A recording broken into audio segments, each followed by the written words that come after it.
பண்ண உடனே இதில் பவர் வந்து வர ஆரம்பிச்சிச்சு. இங்கே இருங்க, தெரியுதா?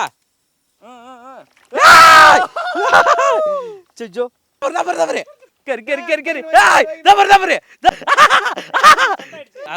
தவறு தவறு செத்துருச்சு பாரு. ஐயோ இவ்வளோ மீன் பிடிச்சாச்சு. அவ்வளோதாங்க, இவ்வளோ மீன் பிடிச்சி. இன்னைக்கு என்ன செய்ய போறோம் பார்த்தீங்கன்னா, மீன் தாங்க பிடிக்க போறேன். என்னடா மீன் பிடிக்க போறேன்ட்டு வலைகளை எதுவுமே எடுத்து வராம வரும்னு கேட்பீங்க. அதுவும் இல்லாமல் கச்சமுச்சான ஒயரெல்லாம் சுற்றிட்டு வரையானு கேட்பீங்க. இன்னைக்கு வந்து கரண்ட்டை வச்சு தான் மீன் பிடிக்க போகிறோம். அதான் எலக்ட்ரிக் ஃபிஷிங் தாங்க பண்ண போகிறோம். என்னடா எலக்ட்ரிக் ஃபிஷிங் இதெல்லாம் எப்படா பண்ணுவோன்னு கேட்பீங்க. அதுக்கு தான் ஒரு ஸ்பெஷல் டிவைஸ். இங்கே பாருங்க, முதுகுலே கட்டிட்டு நாங்களாம் சுற்றுறோம். இந்த டிவைஸை வச்சு தான் மீன் பிடிக்க போகிறோங்க. இந்த டிவைஸை வேறு முதுகில் கட்டிட்டு அப்படியே வந்துகிட்டு இருக்கிறேன். வயலில் வரவங்களாம் பார்த்து என்னடா தம்பி மருந்து அடிக்கிறதுக்கு புதுசாக மிஷின் கண்டுபிடிச்சிட்டியா அப்படின்னு கேட்குறாங்க. இல்லைங்க மீன் பிடிக்க போகிறாங்கன்னு சொல்லிட்டு இப்போ தான் கிளம்பி வந்துட்டு இருக்காங்க. இங்கே வந்துட்டு வாய்க்காலில் பார்த்தீங்கன்னா கொச்சன்னு ஒரு இடத்துல மீன் மேயுது. அந்த மீனை பிடிக்கிறது தான் வந்துட்டு இந்த டிவைஸோட சுற்றி நிற்கிறாங்க. இப்படி கரண்ட் வரும்னு கேட்டிங்கன்னா, அந்த டிவைஸ் மூலியமாக தான் நமக்கு வந்து கரண்ட் வரும். அது வச்ச வேகத்துக்கு பார்த்தீங்கன்னா மீனெல்லாம் வந்துட்டு மயக்கம் மட்டும் வந்துருங்க. மயக்கம் மட்டும் வந்ததுக்கப்புறம் நம்ம மீனை எடுத்துக்கலாம். இது வந்து நிறைய பேர் சொல்லுங்க, மீன் செத்து போடுமேடா பாவமேடான்னு. ஏன்னா மீனை வந்துட்டு பிடிச்சி அதை திங்கும் போதெல்லாம் உங்களுக்கு பாவம் இல்லை. நாங்கள் வந்துட்டு கொன்று அதை பிடிச்சி திங்கும் போது மட்டும் உங்களுக்கு பாவமாக இருக்குதா? அதனால் வந்துட்டு மீனை பிடிக்க தாங்க போகிறோம். இது வந்து முக்கியமாக பார்த்தீங்கன்னா சைனாக்கார பயில இருக்கான பாருங்க. அவங்க இந்த மாதிரி வேலையை தாங்க நிறையா பார்த்துட்டு இருப்பானோ. ஒரு போட்டை எடுத்துகிட்டு போகணும், நடுக்கடலுக்கு போயிட்டு ஒரு வயிறு மாரி இருக்கும், தண்ணியில் வச்சு அது மட்டும் துள்ளும் மீன். அப்படியே 1 கிலோ 2 கிலோ சைஸில் மீன் துள்ளும். அந்த மீனை பிடிப்பானோ பார்த்துருப்பீங்க நிறைய பேர். அதேமாதிரி டெக்னாலஜி தான் இப்போ நம்ம ரெடி பண்ணியிருக்கோம். பாருங்கள், இதுக்கு வந்துட்டு பேட்ரி தேவை கரண்ட் எடுக்கிறதுக்கு. அப்புறம் கீழே பாருங்கள், இதில் எவ்வளோ மீன் இருக்குது பாருங்க. அதெல்லாம் பாருங்கள், அங்கே ஓடுது பாருங்கள் மீன்லாம். இது எதுக்காக முக்கியமானா, கீழே ஃபுல்லாக பாருங்கள் முள். இந்த முள்ளில் வந்துட்டு இறங்கி மீன் பிடிக்கிறதுங்கிறது சாத்தியம் இல்லை. இதான் அந்த எலக்ட்ரிக்கல் ப்ரோப்பு. இது வழியாக தான் கரண்ட் வரும். ப்ளஸ்ஸு மைனஸு ரெண்டுத்தையும் சேர்த்துக்குள்ளே அப்படி வச்சு சொருணுன்னு வச்சுங்களா, ஆளாரு டினுக்குன்னு உள்ளே ஆட்டம் போட்டு மயக்கம் போட்டுருவார். அதுக்கப்புறம் எல்லா மீனையும் நம்ம வாரி அள்ளிட்டு போயிட்டே இருக்க வேண்டியதாங்க. அப்புறம் எக்கச்சக்க மீன் இருக்குது. ஆனால் இங்கே விட அந்த இடத்துல இன்னும் கொஞ்சம் நிறையா மீன் இருக்குது. பார்த்தீங்கன்னா கார் பேட்டரி வந்துட்டு தலைவர் கைட்டு வந்துட்டு இருக்காரு. இப்போ வந்துட்டு இது கனெக்ஷன் கொடுத்து ஒர்க் ஆகுதா இல்லையான்னு இப்போ வந்து பார்க்க போகிறோம். 100% இது ஒர்க் ஆகும். ஏன்னா வந்து ஆல்ரெடி நாங்கள் வந்து செக்கிங்லாம் பண்ணியாச்சு. பாருங்கள், ஒயர் கனெக்ஷன் கீர் கனெக்ஷன் எல்லாம் எடுத்து வந்தாச்சுங்க. இப்போ வந்துட்டு இந்த ரெட்டை வந்துட்டு ப்ளஸ்லையும் இதை பார்க்கும்போது எனக்கு என்ன ஞாபகம் வருதுன்னா, இந்த நண்பன் படம் பார்த்துருப்பீங்க. இஞ்சி சாக்கு கொடுத்துருப்பாங்க பார்த்துருக்கீங்களா, ஒரு ஸ்பூனில் வச்சு இஞ்சி யாத்தான் நெருப்பு அடிக்குது. ஆன் ஆகிடுச்சு, லைட் எடுத்து பாருங்கள். இது வரைக்கும் பாருங்கள் வோல்டேஜ் வந்து அதிகப்படுத்துறது. நம்ம வந்துட்டு இது வந்துட்டு வேணுங்கன்னா ரொம்ப ஹெவியாக வச்சுக்கலாம், வேணான்னா கொஞ்சம் கம்மி பண்ணிக்கலாம். அந்த அளவுக்கு ஏன்னா இடத்த தகுந்து நம்ம ரொம்ப பெரிய இடத்துல வந்துட்டு மீன் பிடிக்கிறோன்னா அதுக்கேற்ற மாதிரி வோல்டேஜும், கொஞ்சம் சின்ன கூட்டம்னா அதுக்கேற்ற மாதிரி வோல்டேஜ் நம்ம வச்சுக்கலாம். ரொம்ப அதிகமாக வச்சுன்னு வச்சுக்கலாம், மீன் மண்டையை போடுறதுக்கு கூட வாய்ப்பு இருக்குது. ஸ்டார்ட் பண்ண உடனே இதில் பவர் வந்து வர ஆரம்பிச்சிச்சு. இங்கே இருங்க, தெரியுதா? ஓய் ஒட்டுது அப்படியே புட்டிச்சிக்கிட்டு. இங்கே இருங்க, பாய்க்கால வைக்க போகிறோம். அதை எடுத்துகிட்டு போய் இப்போ பாருங்கள். கிச்சா சொன்ன உடனே வை, இப்பயே வச்சிடாத. ரெக்கவர்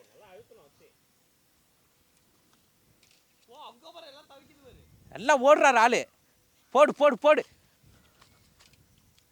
இருக்காரு. எல்லா இடத்துலையும் தாவுதுங்க மீன், எல்லாம் ஓடுதுங்க. இப்போ பாருங்க,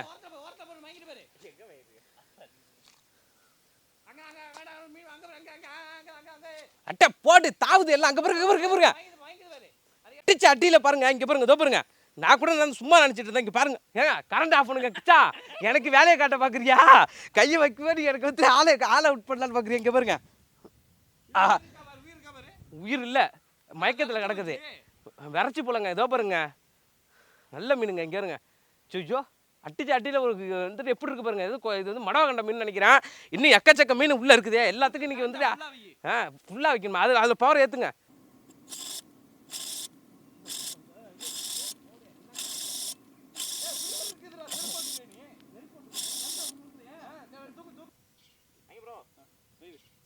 இங்கே பாருங்க அட்டிக்கு நிமித்துது. எல்லாம் அந்த ஓரத்துக்கு போகுது பாருங்க. இங்கே தான் ஒன்று அட்டிச்சு ஊந்துச்சு. இப்போ சேத்துல குழம்பு இருக்கு. காலை உள்ள வச்சுட்டு வைங்க. பவர் வேணாம் சோழி.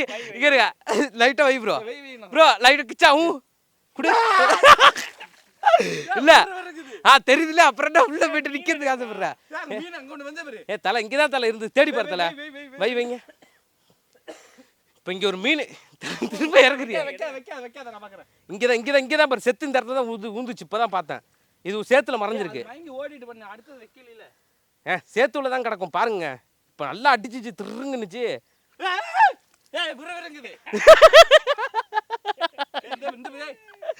அந்த வீடு காட்டு எப்படி இருக்கு?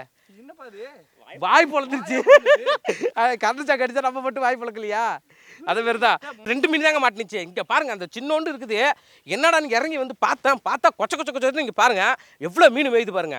இது அதுக்கு நீ கையாலே பிடிச்சிடலாமாடா கேட்பீங்க. அப்போ உங்களுக்கு காட்டணும்ல நான் அப்புறம் எப்படி வேலை செய்யுதுன்னு. இப்போ பாருங்க இதில் வந்துட்டு நான் நினச்சி கூட பார்க்கல இவ்வளோ மீன் இருக்கு. நாங்கள் பாருங்க இங்கே பாருங்க. கிச்சான் ரெடியா? ஏய் கரு கரு கரு கரு. ஏய் தவறு. ஏய் இங்க இந்த சைடு அடுத்த கேருங்க. ஐயோ இங்க ஒரு அட்டிச்சு நிமித்துது. எல்லாத்தையும் நிமித்தி எரிஞ்சிட்டு இருக்கு. இங்க இருங்க. எல்லாம் பாருங்க அட்டை துட்டிச்சிட்டு கிடக்குறாருங்க. டேய் என்னடா இதை பார்த்து இப்படி சிரிச்சிட்டு இருக்கேன்னு கேட்பீங்க. சாப்பிடும் போது அதெல்லாம் ஒன்றும் தெரியாதுங்க. வாங்குங்க. அங்கே இருங்க மயக்கம் போட்டுருச்சு பாருங்க. அங்கே வருங்க ப்ரோ. எடு ப்ரோ எடுக்க வைக்கல. மயக்கம் தான் இருக்கா? அடிக்கிறேன் தாருங்க ப்ரோ. வைங்க ப்ரோ. இல்ல ப்ரோ நான் அவங்கள வைக்க சொன்னேன். நீ ஒன்னே கை வைக்க சொன்னா.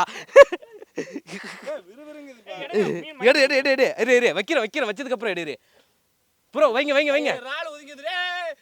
வை ப்ரோ நல்லா வை ப்ரோ. அங்கதான் சொன்ன ஒன்னே யார் வைக்க சொன்னே. எடு ப்ரோ வெட்டிக்குது பாருங்க. பொட்டு வெட்டி அடிக்கிற மாதிரி வெடிக்குதுங்க. வைங்க அங்க இருக்க ஜாயிண்ட் அதுல வைங்க பேட்டரி இதாயிடும். போடு வைங்க ப்ரோ. அட்டி நிமித்தி எறிவோம் ப்ரோ. இங்க பாருங்க. அட்டி அந்த பெரிய மீன் எடு ப்ரோ. அது என்ன கொடுவா மீன் இருக்கு. எடு ப்ரோ.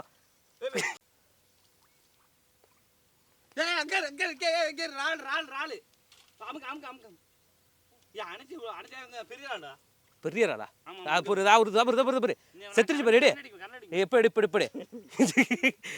இங்க அட்டை எல்லாத்தையும் ஒண்ணு ஒரே இதுல வச்சு ஓடுறாருங்க. எல்லா சைடும் ஓடுதுங்க மீன்.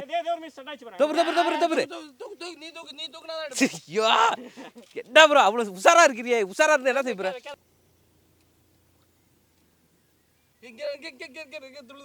போது பாரு சாவுது பாரு. செத்துருச்சு பாரு. எடு எடுத்தல. இரு திரும்ப வைப்போம். அங்க ஆபரு. எடு தவறு. பெரிய மீன் எடு. எடு ப்ரோ. அடுத்து இப்படியே எல்லாத்தையும் கொண்டு வரணும். அப்படியே மொத்தமா மூலையில வச்சு வளைச்சு இழுத்து அட்டிச்சு நிமித்தி எறியணும். இப்ப பாரு அந்த பெரிய மீன் இங்க இருக்கு. பெருசு தவறு. எடு காட்டு மீனை காட்டு. அங்க பாருங்க கையில பாருங்க எவ்வளவு மீன் பாருங்க. எப்பா ஐயோ இவ்வளவு மீன் பிடிச்சாச்சு. இப்ப அடுத்து ப்ரோ தவறு. ஐயோ அடையாம ப்ரோ பிடிச்சதை எடு ப்ரோ. பிடிச்சதை விட்டுட்டு இருக்க பாரு நீ.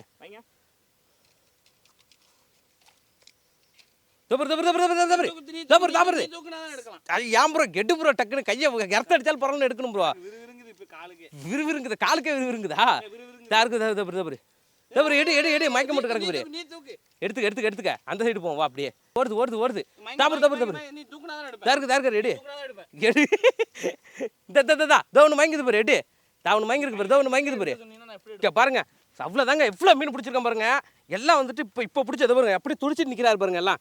ஏன்னா வந்துட்டு இப்போ அட்டிச்சு நிமித்துனதுல வந்துட்டு கொஞ்சம் வந்துட்டு மயக்கத்தில் தான் இருக்காரு. இன்னும் உயிர் போல நான் சொன்ன பாருங்க. ஏன்னா கம்மியான கரண்ட் வச்சு நம்ம பிடிச்சிருக்கிறோம். இன்னும் அதிக கரண்ட் வச்சுன்னு வச்சுக்கலாம் அவ்வளோதான் மீன் காலியாக இருந்திருப்பாப்புல. சின்ன மீன் கூட உயிரோடு இருக்கு பாருங்க. அந்த அளவுக்கு வந்துட்டு சூப்பராக பிடிச்சிருக்கோம். இது இந்த இடத்துல வெறும் சிலேப்பி தான் இருக்குது. இதே மடவை கண்டை ஒன்று பிடிச்சிருந்தானே. ஐயோ அதை காணுமே அங்கேயே வச்சுட்டு வந்துட்டாங்க. அந்த சைடு கிடக்குது. இப்போ இதே மாதிரி உங்கள் பாருங்கள் இந்த மாதிரி முள்ளில் வந்துட்டு எவனாச்சும் இறங்கி மீன் பிடிப்பானா? நான் பாருங்கள் அசால்ட்டாக இந்த 2 கம்பியை மட்டும் வச்சுட்டு வேலையை பார்த்துட்டு வந்துட்டோம். பாருங்க இதை விட்டு இப்போ அடி. இப்போ வந்துட்டு எல்லாம் மயக்கம் தெளிஞ்சு நிற்கிறாரு பாருங்க. திரும்ப மேய்ஞ்சிட்டு நிற்கிறாரு தெரியுதா? இப்போ இவனுக்கு வந்துட்டு கொஞ்சம் வந்துட்டு விளையாட்டு காட்டணும். படிக்காமல் வந்துட்டு போதை ஏற்ற போகிறோம் அவருக்கு. கிச்சான் போடு. இங்க பாருங்க அடிச்சு நிமித்துறதுல எப்படி ஆகுது பாருங்க. அவ்வளோதான். இல்லை எல்லாம் மயக்கம் போட்டுருச்சு. இப்போ பாருங்க உங்களுக்கு உதாரணத்துக்கு எடுத்து காட்டுறேன். இப்போ நம்ம இதே உயிர் மீனாக இருக்கும்போது கையை உள்ளே விட்டோன்னு வச்சுங்களேன். ரொம்ப நேரத்துக்கு மயக்கம் போடலைன்னா ரொம்ப நேரத்துக்கு பட்டப்பட்டு கையிலேருந்து அடிச்சு தெரிச்சிருப்பாரு. இப்போ எல்லாம் பாருங்க இப்போ எடுத்துட்டு திரும்ப உயிர் வந்துடும். இப்போ உள்ளே போட்டோன்னா உயிர் வந்துடும். ஏன்னா மயக்கத்தில் இருக்காரு. அரபோத நாய் இது அப்படி தான் இருக்கும். அரபோத நாய் பாருங்க நல்லா மயக்கத்தில் கிடக்கு. இங்கே பாரு, இந்த மீன் நான் பார்க்கவே இல்லைங்க. இங்கே பாருங்க எப்படியாப்பட்ட மீன்லாம் மாட்டியிருக்குது. இப்போ நம்ம பார்த்தீங்கன்னா எல்லா மீனுமே பார்த்தீங்கன்னா உயிரோட தான் இருக்குது. நம்ம வந்துட்டு மயக்கமாக்கி அந்த மீனை அப்போ தான் பிடிக்கிறோம். ஏன்னா வந்து எடுத்தோன்னே இந்த கரண்ட் வச்சு செத்துருண்டா அப்படின்னு நீங்கள் சொன்னீங்கன்னா அது வந்துட்டு அதுக்கேற்றுக்கு தான் நம்ம வந்து இந்த டிவைஸ் செஞ்சுருக்கோம். அதுக்கேற்ற மாதிரி கரண்ட் வந்துட்டு கரெக்டாக போகிற அளவுக்கு நம்ம அந்த டிவைஸ் செஞ்சு நம்ம எடுத்துகிட்டு வந்திருக்கிறோம். அது மட்டும் இல்லை, இது முக்கியமாக சொல்லணும்னா இந்த மீன்லாம் பாருங்கள் திரும்ப ஆக்டிவ் ஆக ஆரம்பிச்சிடும் கொஞ்சம் நேரத்தில். இதை பாருங்க, இப்போ தான் சொல்லி முடிச்சேன். இந்த பாருங்க எல்லாம் உயிரோட திரும்ப வந்துருச்சு பாருங்க. ஏன்னா வந்துட்டு இது அப்படியே உயிரோட தான் இருக்கும். இது வந்துட்டு நீங்கள் வந்து டேரெக்டாக வந்துட்டு கரண்ட் கம்பியில் வந்துட்டு கனெக்ஷன் எடுத்து அப்படியே 2 ஒயரும் இப்படி கனெக்ட் பண்ணி உள்ளே வச்சிங்கன்னு வச்சுங்க, உங்களுக்கும் சேர்த்து வந்துட்டு நாளைக்கு வந்து சங்கு ஊதுவாங்க. அதனால அப்படி வச்சிடக்கூடாது. கிருன்னு அடித்து எல்லாம் தூக்கி எறிஞ்சிரும். இந்த டிவைஸ் பார்த்தீங்கன்னா இன்னும் வந்து நாங்கள் வந்துட்டு எங்கள் மாமா தான் இந்த டிவைஸ் வந்து செஞ்சாங்க. ஆனால் வந்துட்டு அது வீடியோ எடுத்து வச்சிருக்காங்க, இன்னும் போஸ்ட் பண்ணவே இல்லை. நீங்கள் சொன்னீங்கன்னா அந்த வீடியோ வந்துட்டு உங்களுக்கு வந்துட்டு உடனே வந்துட்டு போஸ்ட் பண்ணிவிடுவாங்க தனிக்கு எக்ஸ்பெரிமெண்ட் சேனலில். பாருங்க தலை கனெக்ஷன் இருக்க போதே கழிக்கிட்டு இருக்க ஒரு இஷ்டத்துக்கிட்டே பாருங்க மீன் கிடச்சிச்சு. அது ரொம்ப சந்தோஷமாக இருக்குதுங்க. அதுலேயும் எக்ஸ்பெரிமெண்ட் சேனல் வீடியோலாம் போட்டுட்ருக்காங்க. நிறைய வீடியோ வந்துட்டு இருக்குது. இப்போ தலைவரை கைட்டி காட்டுறேன்ட்டு இதில் ஸ்க்ரூ தோ இருக்குது. இதை கைட்டாமல் நீ எப்படி கைட்டி உள்ளே இருக்கலாம் காட்டுவேன். நீ காட்டி இந்த வீடியோவில் எல்லாத்தையும் முடிச்சிடலான்னு பார்க்குறீங்க. அவளோட எக்ஸ்பெரிமெண்ட் மீன் அதான் எலக்ட்ரிக்கல் மீன் வந்துட்டு எலக்ட்ரிக்கல் மீனுங்கிற பாருங்க. கரண்ட் ஷாக்கில் மீன் பிடிச்சோம், எல்லாம் சக்ஸஸ்ஃபுல் ஆகிடுச்சு. மீன் நிறைய மாட்டிருக்கு. இந்த மீன் எடுத்துகிட்டு போய் வீட்டில் வச்சு குழம்பு இல்லைனா பொரிச்சு நாங்கள் தின்னுடுவோம். கண்டிப்பாக இந்த மாதிரி நீங்கள் வந்து ட்ரை பண்ணாதீங்க. ட்ரை பண்ணாமல் வந்துட்டு கடையில் போய்ட்டு மீனை வாங்கி சாப்பிட்டு ஜாலியாக வீட்டில் இருங்க. இந்த வீடியோ உங்களுக்கு பிடிச்சிருந்தா லைக் பண்ணுங்கள், பிடிக்கினா டிஸ்லைக் பண்ணுங்கள், தெரிஞ்சவங்க தெரியாதுங்க எல்லாருக்குமே ஷேர் பண்ணுங்கள். மறக்காம நம்மளோட வில்லேஜ் ஃபுட் சவர் சேனலை சப்ஸ்கிரைப் பண்ணுங்கள். அது மட்டும் இல்லை, நம்ம தலைவர் வேறு பாருங்க சேத்தெல்லாம் இறங்கி வேலை பாடு அதிகமாக இருக்குது. நம்ம ஊருக்கு ஒரு சமையல் தலைவர் அண்ணன் சேனலுக்கு போயிட்டு சப்போர்ட் பண்ணுங்கள், சப்ஸ்கிரைப் பண்ணுங்கள், போய் பாருங்கள். டாட்டா, பாய் பாய்.